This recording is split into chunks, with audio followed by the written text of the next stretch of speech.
this is a sort of real world project that I'm working on here. I have several frames that I photographed because I'm working on redesigning some stuff for my art website, which is this guy right here. So what the goal is that we are working on adding a new drop down here that will allow people to, we're going to get rid of print only and crystal acrylic. We're only going to focus on the canvas gallery wraps and the epic metal. And what that'll do is that'll free up some availability for us to add another drop down here that allows people to select frames for their prints, because that's been something that we've gotten a lot of feedback on.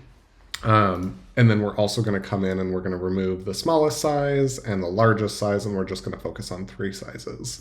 So I wanted to make this video because I know a lot of you guys ask for like real world stuff. I've actually already gone in and made several frames. Essentially, these are all made in Illustrator. None of these are photographic, but they're designed from this photographic sample. Now, why not just use the photo? Well, there's a couple of reasons for that. One, the vector option allows me to scale it, and what I'm trying to do is get a mock-up so that I can actually place the photo in the frame at various different sizes and still have the frame be size accurate to the photo. That way, when we add it into here where we've got a mock-up, you can actually see the color of the frame and it looks appropriate in a space. So there's several reasons for it. We can also use them on social media. So we want a lot of flexibility here so that we can design it from the top end without the restrictions of a vector, or I'm sorry, without the restrictions of a raster image. There's also a little bit of an issue with the images. I took these in a little bit of a low light situation. I went through and I cut them out in Photoshop just so that I was looking at the right photo. I've also color corrected these images so that I'm working with what I can see. I have physical samples of each of these frames here. So this is just a really good example of a reason why you might need to do something like color matching or building something in Illustrator. So some of this video I'm going to probably speed up so that you can watch it in a reasonable amount of time. I anticipate this will probably take me several hours to build each of these frames, but I will at least walk you through one of these frames, and it's likely going to be the more complicated one of these. Like this one's got a lot of detail in there. There's like some holes and all of them are different colors, and then you've got these lines. It's kind of a teak wood style frame. So we're gonna actually try to illustrate some of this. So let's see what we can do here.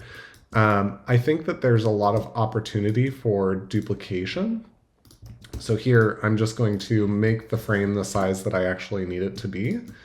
And then I'm going to align it to the frame that I already have there because I already have pieces that I'm using.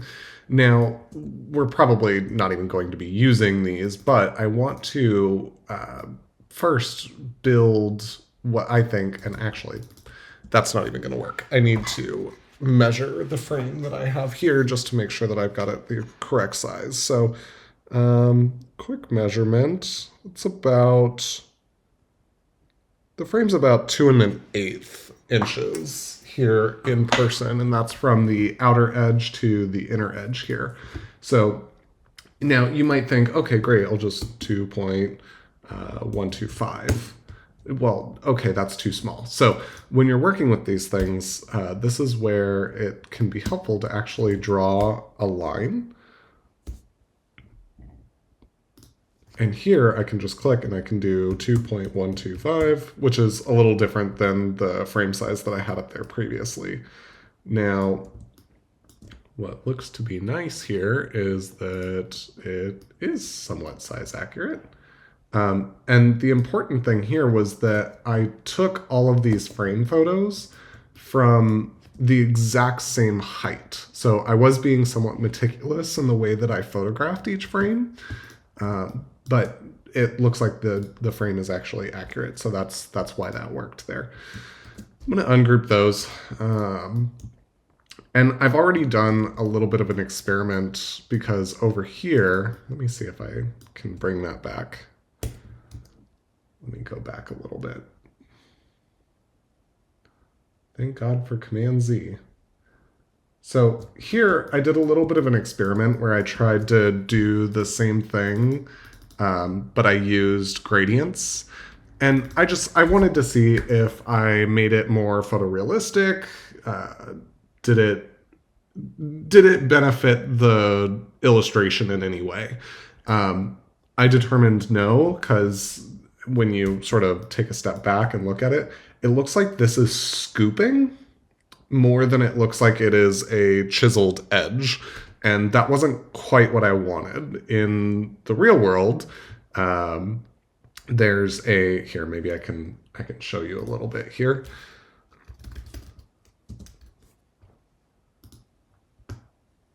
There we go. Now you guys can see me a little bit. So in the real world, this is sort of the profile of this frame. You've got this flat top, and then you've got this chiseled edge here, and then it's flat on this side, but you can't view this from the top down. And since we're looking at it in a 2-point perspective, all I need to illustrate is this side and the top plane, as well as this sort of deep incut. And what happens is the canvas or the metal print sits in here, and it's about 1/4 of an inch away from the edge on either side. So that gives you a little bit of a perspective for what we're working with here. So there's no scoop here in the middle, and that's just the way that the lighting was worked, the contrast. It was giving it a depth that I wasn't wanting. And this kind of goes back to your design elements and your design principles. It's important to remember that warm colors come forward, cold colors sit back. Similarly, you have lighter colors that tend to come forward and darker colors that tend to sit back. This is a perfect example of that. So I sort of pulled away from this, and let me put us all back here. Thank God for Command Z. Now, just a little pro Illustrator tip for you all. If you haven't done this already, come into your settings in Illustrator. Go to, I believe it's Performance. And right here under your history states, ooh, now we have 200. I highly recommend just set yourself to the maximum amount of history states. Particularly if your computer is spec'd high enough. If you've only got like 8 gigs or 16 gigs of RAM, maybe don't do this. But if you've got over 16 gigs of RAM, you should be fine. The reason I say that is because that is what allows you to go back, what allows you to Command Z several times. So I'm going to go ahead and hit OK on that. So I've already established, I've tried a couple of experiments on how I want to design this thing, but now we're working with a slightly different frame. So I'm going to walk you through that sort of same process of how I'm going to design this. And now we're working with like much, much, much greater detail here. We've got this frame. Let me pull it up again.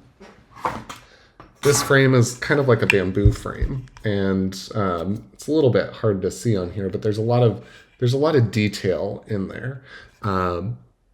Each of these have little, like almost like holes in them. It's, if you're trypophobic, I imagine that would be a little bit problematic.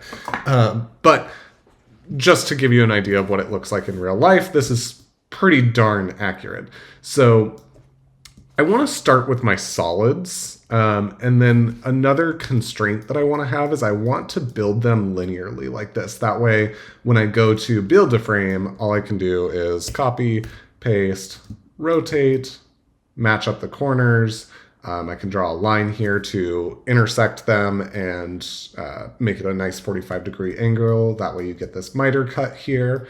And then I can sort of extend it to make it the proper size of the frame pretty easily.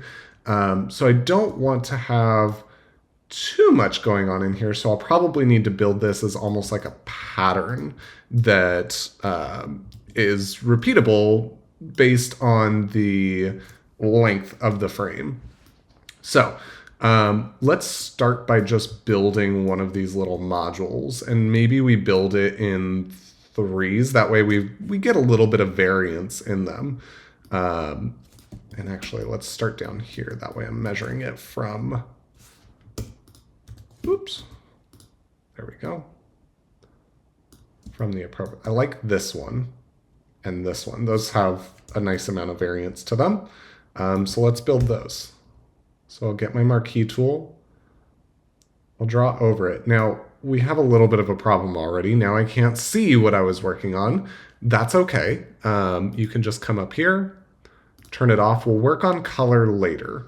The first thing that I want to do is now that I've got this rectangle in here, I kind of want to get these circles plotted out. And I'll be completely honest, I'm not quite sure how I want to design these just because they're so random and they're not exactly circular. And they're asymmetrical, right? They're heavier on the bottom than they are on the top. So there's a little bit of oddity going on here. And looking at it, it kind of gets lighter as it goes to the bottom. So frankly, maybe I'll only have to design one of these. That would be nice because I can imagine this is going to be a lot of work. So I'm going to get my circle tool right here, which I can never remember just because I flip back and forth between Figma and Illustrator all the time. But I can click in here, and it's nice to find the center and hold Option. That way you're sort of scaling from the middle as opposed to scaling from the outside. I think what I'm going to do is I'm not going to worry about being pixel perfect here. I'm going to go in and I'm going to try to draw each of these little circles individually, and then I'll probably end up just adding a stroke to each of them, and then maybe working with my stroke settings here just to get it to what I want. But before I invest a bunch of time drawing these circles, I'm going to experiment with it sort of on a micro scale. And the first thing that I'm realizing here is we're working at such a small scale that our line thickness is going to need to be pretty small, like 0.25, which is sort of ridiculously small. And then I'm going to try to work with this profile here. That's kind of doing what I want it to do, but not quite. Even that's not bad. We just need to flip it upside down. No. Okay. So none of those profiles are doing exactly what I want it to do. This one's probably the closest. So I will just rotate that like that. And that's good enough. So from there, rather than drawing a bunch of circles, what I can do, make sure I'm inside that, all right, is I can just hold Option and start duplicating these where I want them. Like that. And I'm just kind of using the dark pixels as my guide here to place these. And I might come in and make a few of these a little bit bigger than others, or maybe increase the strokes slightly. I'm not trying to go for absolute perfection here. I'm working with a natural material, so I'm genuinely trying to make it look somewhat unnatural, or I'm trying to make it look variated enough. And sometimes it might be helpful just to like pull back a little bit just to make sure that um, you are working at an appropriate scale. So like that one can be a little bit bigger. And maybe this one's a little bit smaller. Who knows, right? Like come in here and just kind of work with it. So I'll turn on some music here and maybe speed up the video. That way you don't just watch me duplicate a bunch of circles. But that's what I'm going to be doing here for the next several minutes. So enjoy.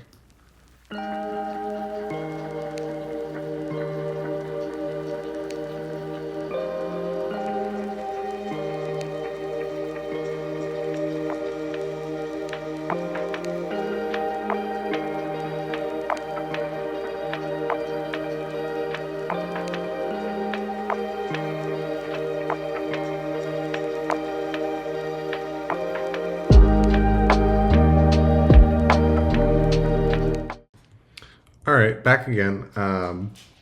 Another thing that might be just a good bit of information is since I'm working at such a small scale here, if I hit my down arrow to move something or left, right, up, down, just to nudge the item, you'll notice that it kind of moves a lot farther than I might want it to. So again, you can come up here and go to your settings, go to units, and I'm sorry, it's not units. It is maybe under general. Yep.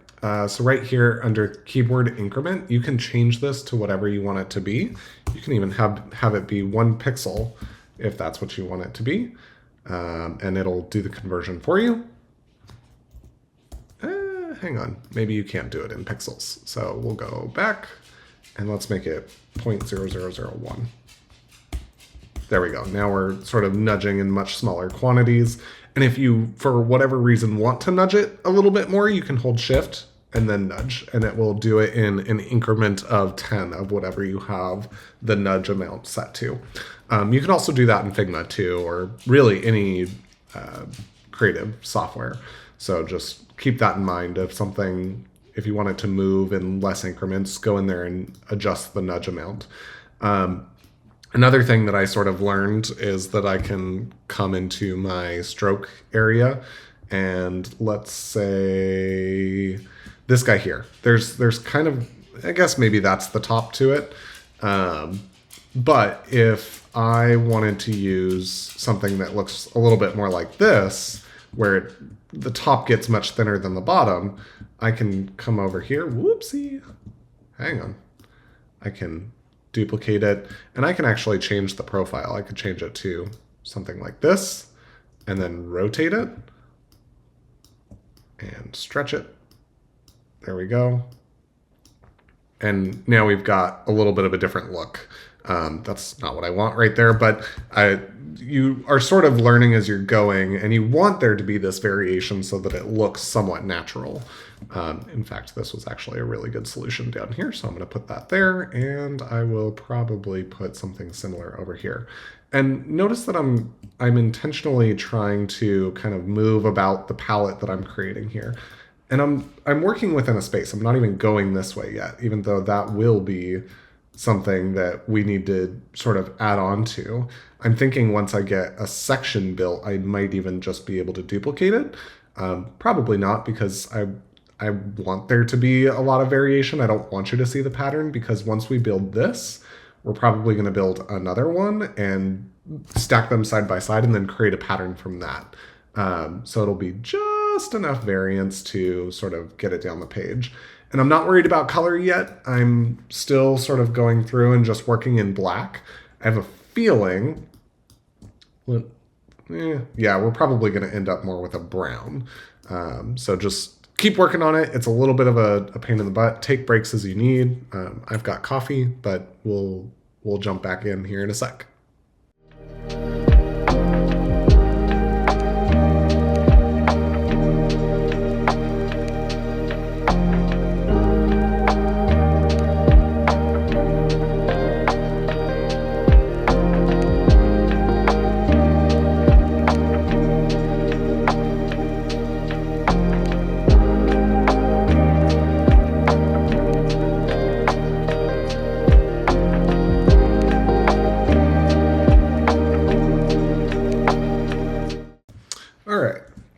So you might have saw me. I took a lot of this that I built over here, duplicated it, and pulled it over here, and then just kind of worked to fill in the gaps. In fact, I see another one right here, so I'm gonna doink, just like that. Nothing too crazy. I also see that we've got this like interesting sort of grain line that's going through here. So I'm going to go ahead and add that. And I'm just going to use my line tool there. And I'm going to pull it down just to about there. Scoot it over. Here I am going to work with the color. Just use my color picker. And I'll grab that guy. Oops, hang on. Doink, just like that. Flip those. Perfect. And then again, I'm going to work with my stroke here. And we want it to be a little bit more jagged. There's a couple of different ways that you can do that. Frankly, the best way to do it is simply to use these guys. And you might even come in and do something like that. That way it sort of variates in the middle. We don't want it to be super, super consistent, but we want it to be the same on either side where it's connecting. And frankly, I want it to be a little bit thicker. For some reason, it won't let me add profiles right now. So let's go look it up. This is just part of using Illustrator.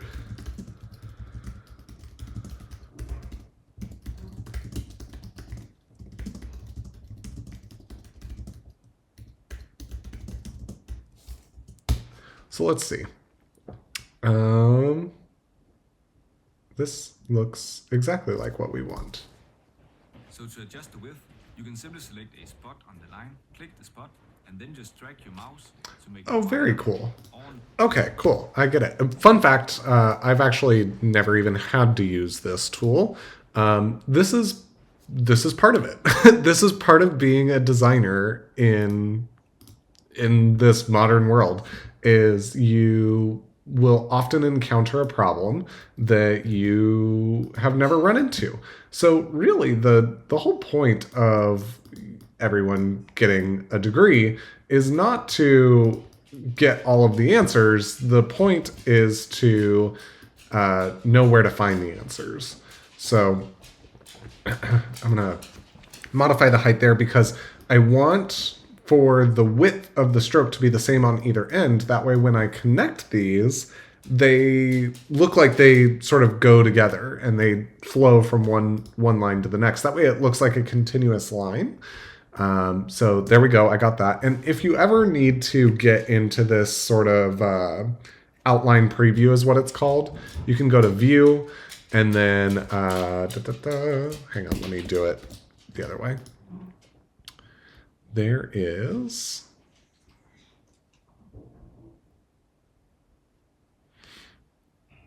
outline right here. And that'll take you into outline preview. You can also do Command Y to go back and forth in between those. So come to find out, this is actually the width tool. So I don't even need to go and create a new profile. I can just select somewhere on here, make it a little bit wider. Down here by this guy, maybe I'll make it a little bit thinner. That way that stays intact. Maybe here where we've got some more space. Whoopsie. Let's make it a little wider. Maybe here we'll make it a little thinner. Here we'll maybe pinch it in a little bit. There we go. So now we've got a little vein line running through. There's another one over here, but I don't, yeah, maybe it's enough to tell. There's also one going through right there. But that's kind of behind the dots. So I'll send that to the back, bring it up a couple layers. There we go. But this one's a little bit darker. So let's select what the heck. There we go. Make sure that you're changing the stroke and not the fill. There we go. What the heck? There we go. All right. Bring it down a size. This one's quite a bit thinner. Let's go to our width tool. There we go. And let's just modify the width. Make it a little bit thinner there. Maybe a little chunkier there, but not too much. This one's kind of a more subtle line, and then maybe thinner there. Perfect. And then we'll just take this guy and duplicate it over here, which is even harder to see. There we go. Okay, so we've got that. I'm also gonna cut this, select that, paste in place. That way those are on the same plane together. So we've got all of that, and we already put in our background shape, but you'll notice that some of these circles that I drew are above the background shape. They're sort of peeking over, and we don't want that. So what I can do is I can copy that shape, I can paste it on top, and then I can come in here. Let me actually delete that, paste that on top. I can select all of these, and then I can hit Command 7. And what I just did was I created a clipping mask. So let me undo that there. If I go to Object,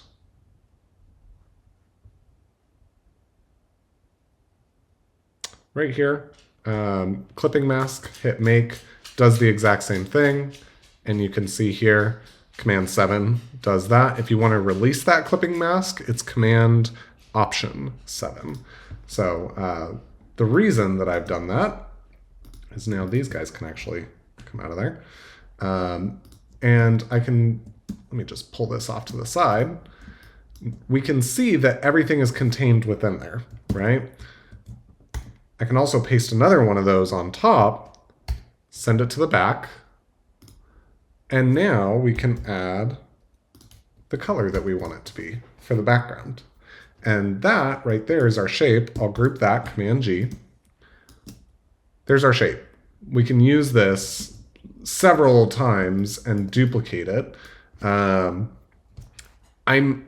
genuinely unsure how something is about to work, but I kind of want to test it. So let's see here.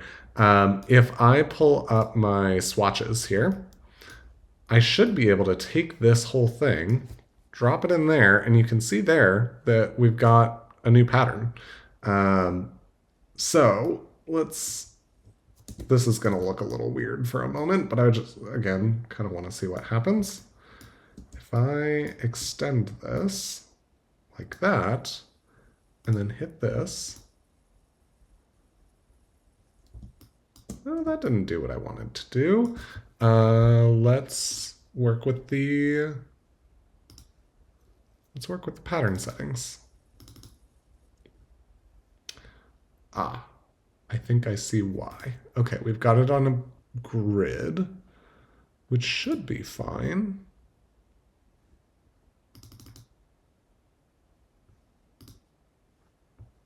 .825. Let's see what happens if I just stretch that. Bring that up.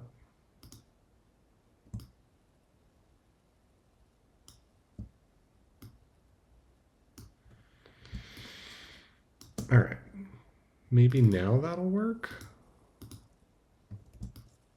Okay, that is that is not what we wanted. So I'm actually just going to Command Z several times.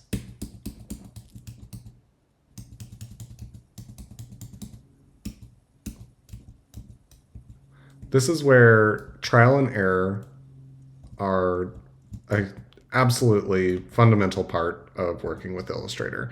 If you're trying to do something and you don't exactly know what you're doing, try it. See what it does. And if it doesn't work out the way that you want it to, you've got Command Z, which is a beautiful thing. There we go.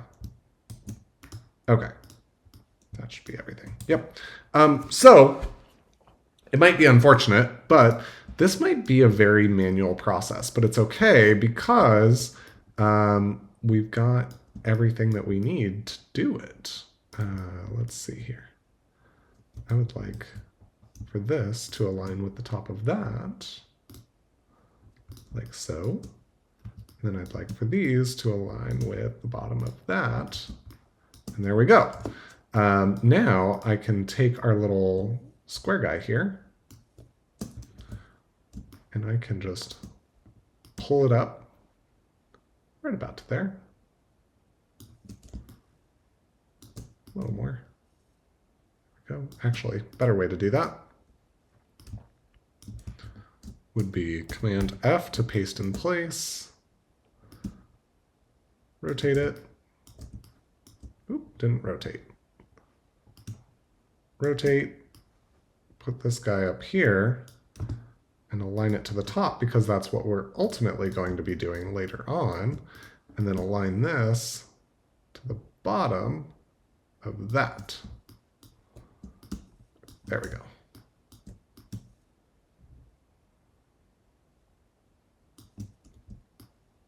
Perfect. Okay. Now we can take this, duplicate it down until it intersects, and then just Command D to duplicate over and over and over and over and over. Now, I mentioned earlier that I wasn't quite working with color just yet. I got the background set in place, but I want this color to be different. And I've already spent a ton of time duplicating these and making the circles all what I wanted, but I totally forgot to come in here and change the color. So I'm going to come up here to select, same, and we're going to do same stroke color. Where is stroke color? There it is. Perfect. Double check that it hasn't selected anything else on your board, and it doesn't look like it has. So I'm going to come down here. I'm just going to use my eyedropper. Oh no, it selected the wrong thing. Go back. Oh no, we've got the beach ball. All right. This is where a really good lesson of my own would have been to save my file before I did that. So it undid. We didn't get stuck. Let's go ahead and save it. Keep a taxonomy that works for you. I have a whole file system that works for me. Figure out what works for you. This is called data asset management.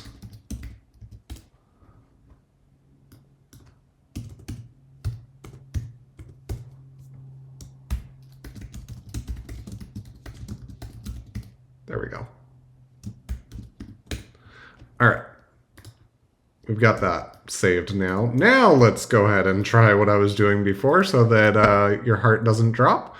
Go to select, same, stroke color. Done that a couple of times. Now I can come in here. So I'll go ahead and change that color.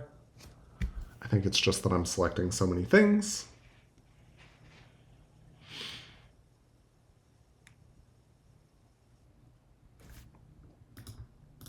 And wonderful. Now we are working. I can select all of this and deselect that guy. I'm going to group that. And you know what? What the heck? I want it all to align nicely to the top. Sometimes, and this is sort of one of those learnt things that no one tells you, I'm actually going to stretch this a little bit because I want it to be aligned. Sometimes if you keep getting that beach ball, it's helpful to save, shut down Illustrator, and then open it back up again, and your speeds will be just fine. Sometimes the caches just get a little too full. So I'm going to go ahead and save that. Give it a moment to think about its life choices. Cool. I'm going to just go ahead and close down Illustrator. Go back in here.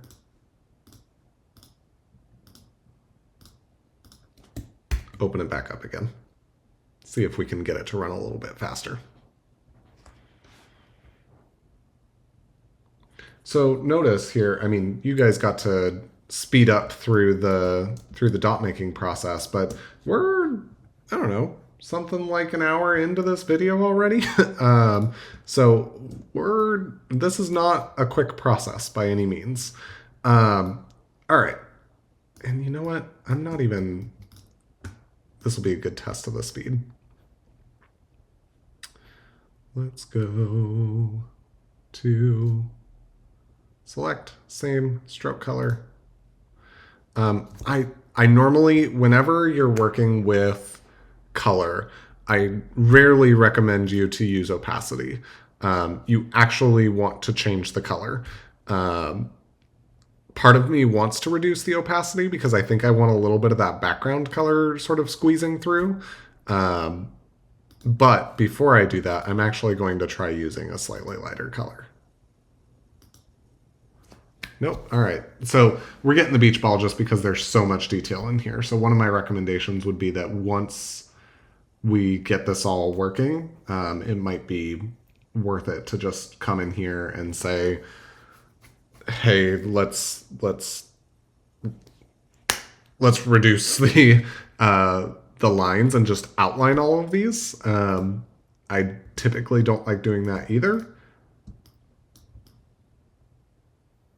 Yeah, I don't know. Also, something that I'm noticing too is that the lines in here are a little bit more dark. So I'm gonna change a couple of things. All right, let's do that because I already know how we can do it pretty easily. So ungroup, grab that, delete it, and then here I'm just going to, you know what? I might be able to do this pretty simply. Grab that background color. Let's add a dark stroke to it. Oh no! Garçon.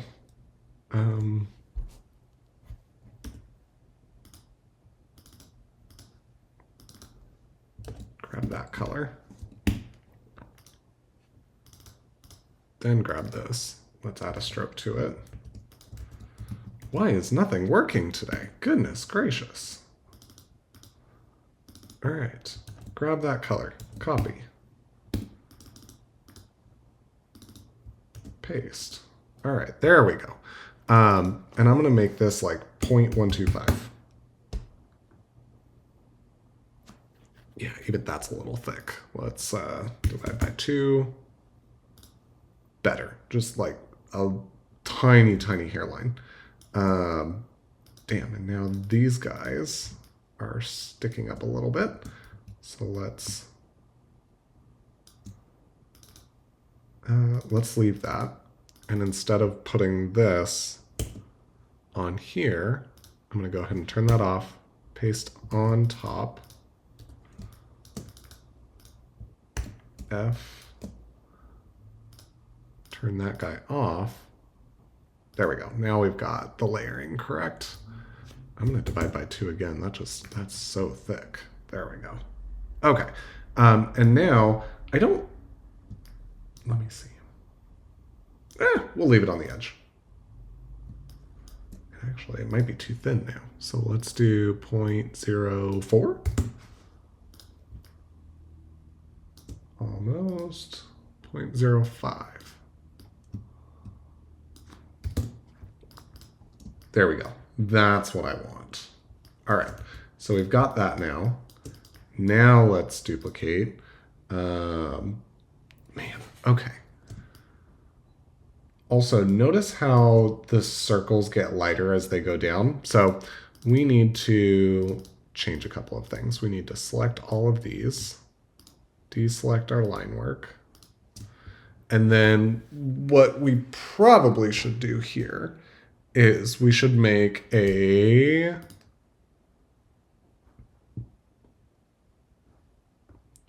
compound path. Right. Okay, you can't make a compound path and combine a clipping mask. So let's cut those out. We're missing a couple circles in here. Doink, got it. Okay. Cut. Let's paste those there. Now let's try. I have a feeling I know what's happening here. I think it's that you can't actually make a compound path out of strokes. Nope, you certainly can. All right. Well, shows you how much I know. Okay. Are you guys all compound pathed? Yes, you are. Okay. Now I think what we... I have a better way. I have a much better way. Remember how I was saying that we need to outline these strokes because they're being nasty to us? Let's go ahead and do that. We can take these, object, path, where's path? There it is, path. No, I did not want to offset path. Object, path, outline stroke. There we go. So now, rather than these being strokes, these are actual shapes.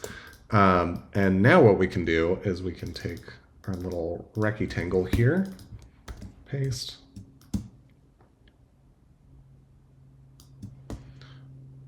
bring it down a little bit, bring it over. We want this to fully encapsulate our circles here. And at the top, send it to the back. There we go. All right, so at the top, we want it to be darker, and then once it gets down to the bottom, we want it to be a little bit lighter, but we also want it to be darker than the background no matter where it's at. So let's come in here and just make the background a little darker. That should do. Perfect. Nice mocha color. And then we can come up here to our gradient tool, just like that. Let's add that down here. We want this to be the lightest end, so we'll go ahead and get rid of that. And then up here at the darkest end, let's change this guy to, pull the swatches out. Let's change it to this guy. Doink. Wonderful. We'll rotate the gradient 98 degrees. Put these guys back. That way we don't lose them. There we go.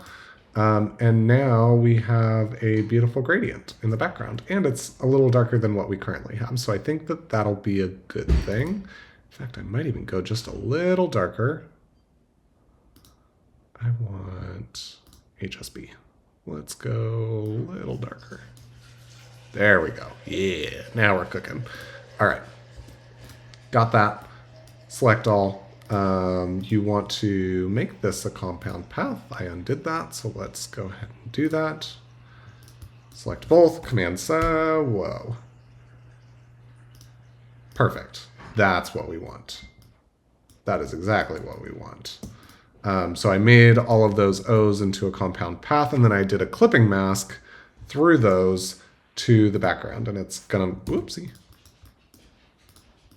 So Command 8 to make it a compound path, Command 7 to make it a clipping mask. Well, I had it working.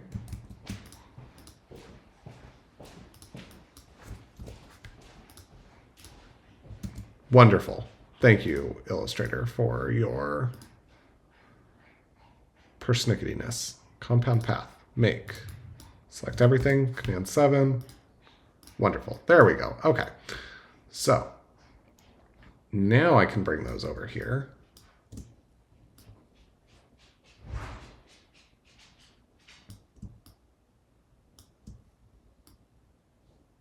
Nudge it over a little bit. I want to go back into the clipping mask that these guys are held in. Paste that on top. Why did that not work?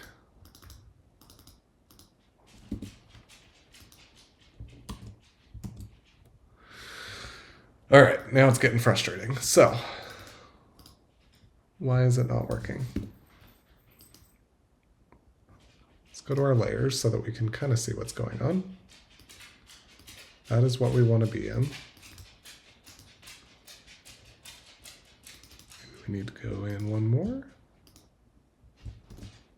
Paste it in there. I have a feeling I know what's happening. So Let's grab everything that's in here, cut it out, come to the top layer, paste that.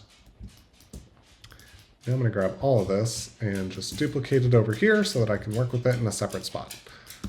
That I'm going to pull out because I'm not working with it at this very moment. And let's pull this out so that I can read it. All right, right now this is just a rectangle. So let's keep that in the back, paste the same thing over the top, Command 7, beautiful. Now that's what I want. And then I want these guys to align over top, but I want this one to go behind. There we go. All right. Now we're cooking. So cut that, delete that, paste. Whoa, there's an extra shape back there. And there. Paste. All right. And then group. We'll call this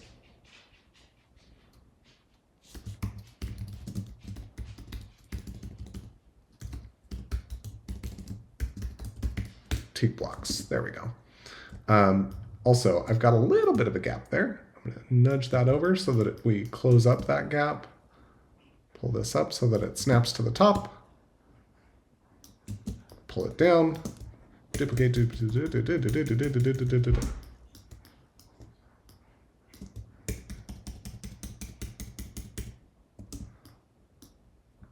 And you know what? Now I'm seeing something that's also driving me nuts.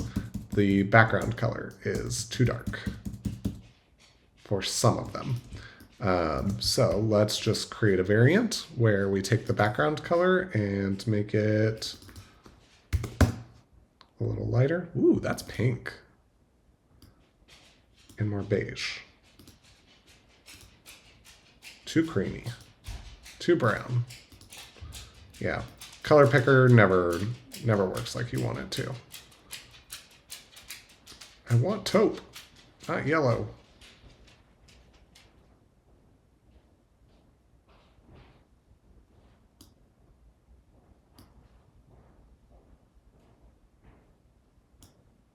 Okay, I'm not liking what that's dishing, so let's go warmer and then lighter. Desaturated and lighter. Less pink. There we go. Why does it keep doing that? All right, Illustrator's got a bug where if I hit OK, wild. All right, maybe you just have to be careful. So let's make 3 background variations. Also, I'm thinking these need to change color also as that happens. So really what should have happened there, this is one of those weird instances where using opacity actually makes sense because the we want whatever color is from the background to affect the color of these dots and these lines.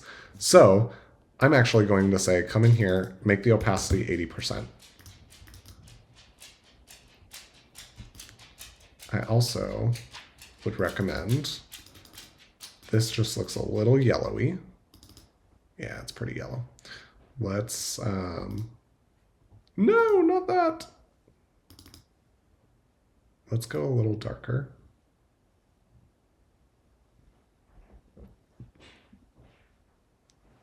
Yeah, actually, it's less saturation, not darker.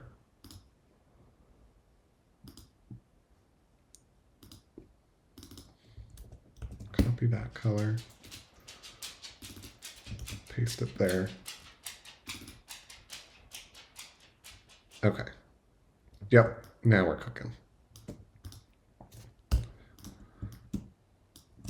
So there's our first one. Now we can take this. And so the background doesn't look so odd. Notice how that kind of cooled down the colors of everything else as well. So everything looks like it belongs together. And now that I'm looking at it, it looks a little too light and desaturated. So let's warm it up a little bit. Too much pink. Too much red.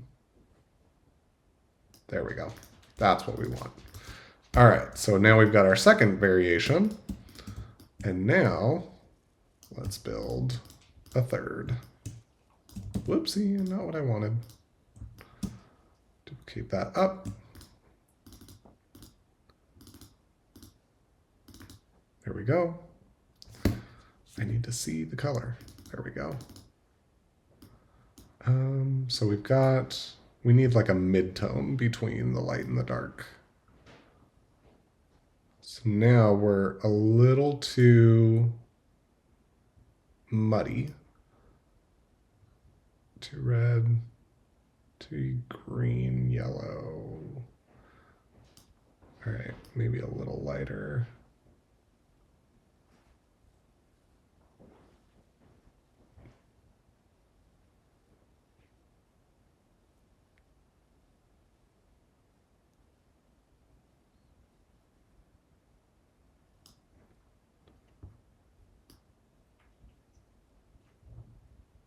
There.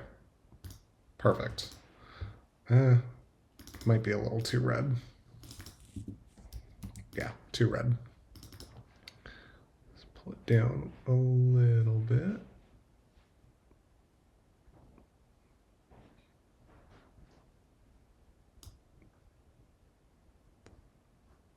All right. Yeah, that I can live with. It just, it looks dead. So see, sometimes the most time you spend might be on color.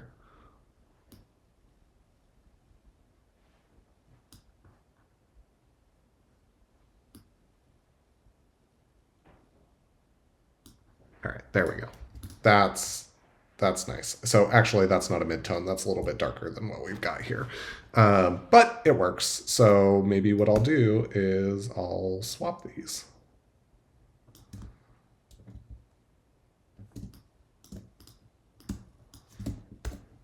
Let's match that up there.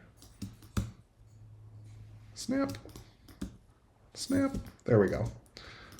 Yeah, that's what we want. Oddly enough, now this one's looking kind of pink. So I'm going to come in here and I'm going to change this one. I know you guys are probably awfully tired of seeing me tweak the colors.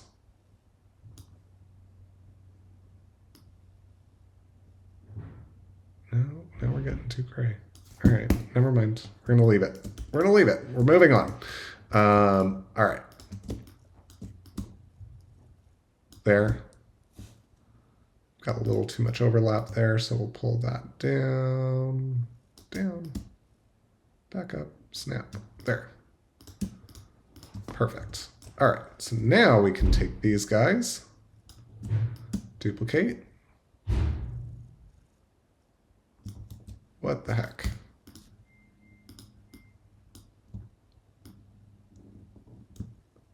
And I'm holding shift when I duplicate to keep everything in line. Once I get it to intersect, Command D, Command D, Command D. D, D, D, D, D. There we go. We got it. And actually, I'm going to leave that one there. That way we keep the pattern going. Extend that. And then I'll actually take the rest of these and I'll extend those. That way they all match, because consistency. Now what we have to work on is this like fine wood texture that's in here. And since we learned about the width tool over here, that actually gives me a really cool way to come in and do the same thing here. So I'm going to turn this color off. We can work on color later. And I'm just going to use my line tool here to go in and start drawing these guys in. So yeah, give me a sec, and we'll come back and we'll take a look at this.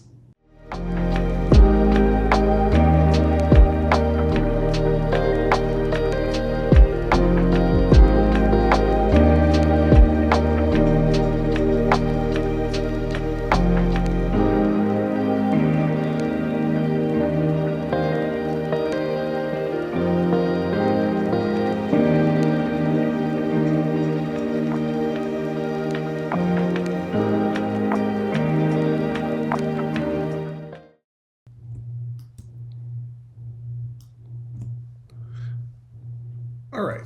So what I sort of figured out here is that I can adjust the width of my strokes here to give me sort of exactly what I'm looking for. And right now I'm just sort of modifying these a little bit so that each side looks a little bit different than the last. But it's effectively, I mean, you can see just how close we're getting here. Oops, hang on. Let me make the selection. Drag it out. Give it a minute. We're sort of working at slow speeds here. We've got a lot of detail in this guy. So you can see we're getting pretty darn close with how almost photorealistic this thing is. It looks pretty good, if I do say so myself. So I'll put that back there. And now we've got our edge. So I can take this guy, pull it out. We can do a selection. I'm gonna go a little bit lighter. And then we can just pull this guy up. And I know, just because of how this works, I'm gonna have a photo sitting in here, so this probably should be pretty dark. But you still want to have a little bit of that color that's poking through. So I'm just going to come in here and make my brightness, let's say 20. That way, well, 20 is a little dark. Let's go a little lighter, maybe 30. There we go. That way you can sort of see through and get the color. So all in all, that is how I would approach building or designing this thing. I realized that it was kind of a long video there, but frankly that's how I would do it because that's how I did it. So hopefully this is helpful as you guys are kind of working through Illustrator either in classes or out in the real world. You can, I'm really excited about that. That came out looking really good. So just from a distance, it looks exactly like what we have here. Frankly, it looks even just a little bit better. So take this into your future. Sometimes it might take a little bit of time, but had I just taken this guy and let me unlock it. Had I just come in here and done image trace, one, that definitely didn't give us what we were looking for. And even if I changed it, go away, Adobe, no one likes you. Even if I changed it to be high fidelity photo, let's see what this produces, just to see how close we're getting. Yeah, does it look okay? Sure, but it's super, super blotchy. Versus this, you can actually look at that and see how the thing is constructed. It's clean and it's useful. Versus this is just like blobs of shapes, even if I expand it. Let's take a look. Yeah, like you don't know how this thing was built. It's just a bunch of knobs and none of it makes any sense. So image trace is good for some things. This would not be one of them when you're looking for something to be somewhat accurate to the way that it's seen. but also the detail reduced enough so that at scale it looks like it should. All right, have a wonderful day.